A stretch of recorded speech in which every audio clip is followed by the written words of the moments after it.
The update kuhusiana na taarifa ya kifo cha mrembo kutoka nchini Marekani ambaye pia ni influencer aliyeripotiwa kuweza kufariki dunia akiwa visiwani Zanzibar hapa nchini Tanzania mara baada ya kuja vacation na mpenzi wake zimeweza kutoka, na kupitia jeshi la polisi visiwani Zanzibar limeweza kutoa taarifa kuhusiana na kile ambacho kinatajwa kusababisha kifo chake, ambapo kwa mujibu wa jeshi la polisi Zanzibar liweza kueleza kwamba mwanadada huyo awali alijaribu kutaka kutoa uhai wake kwa kujinyonga kabla ya baadaye kuripotiwa kifo chake. Lakini pia inaelezwa kuwa kulikuwa kuna misunderstanding kati ya mrembo huyo na boyfriend wake. Hii ni sehemu ya mahojiano yaliyofanywa na jeshi la polisi na chombo cha habari cha BBC wakieleza kuhusiana na undani wa taarifa hiyo. Lakini pia nimeona update pia kuhusiana na wazazi wa Ashley ambao wanapanga kuja visiwani Zanzibar kwa ajili ya kupata taarifa na ripoti zaidi kuhusiana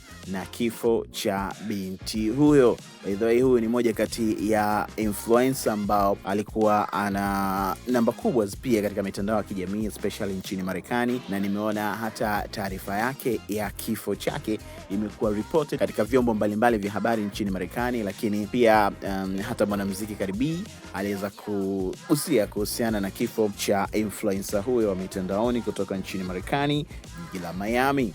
Update na taarifa kuhusiana na kile ambacho kinaendelea, endelea kubaki na sisi ST Bongo TV. Mimi Kelvin. Kwa taarifa ambazo tulizipokea sisi polisi usiku wa tarehe 8 kuamkia tarehe 9, iliripotiwa taarifa katika kituo cha polisi Nungwi kwamba kuna mgeni ambaye alikuwa amepanga kwenye hoteli ya Zuri pale alijaribu kujinyonga. Kwa hiyo akawa ameokolewa na amewahishwa hospitali. Kwa hiyo taarifa za kosa la kujaribu kujinyonga zilifunguliwa na Madura alikuwa amepelekwa tayari hospitali kwa ajili ya kupatiwa huduma. Taarifa ya kifo chake ilikuja kupatikana siku ya pili yake tarehe 9. Na je, kuna watu ambao mnawashikilia kutokana na tukio hilo? Hapana.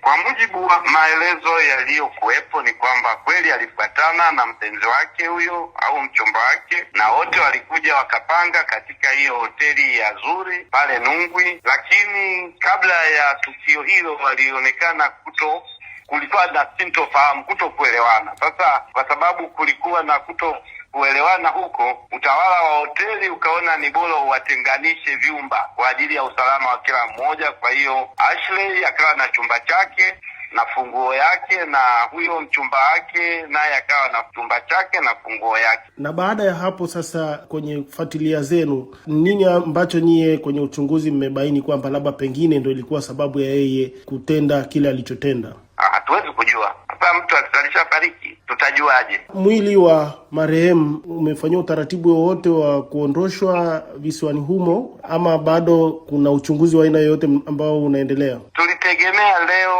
itafanyika postmortem, na ili tuweze kupata postmortem ripoti, na baada ya kufanywa uchunguzi mwili wake utakabidhiwa, na nafikiri kwa utaratibu uliopo kwa mgeni tawasiliana na watu wa embassy, wao watajua, au watu wa ubalozi watajua wanafanya nini.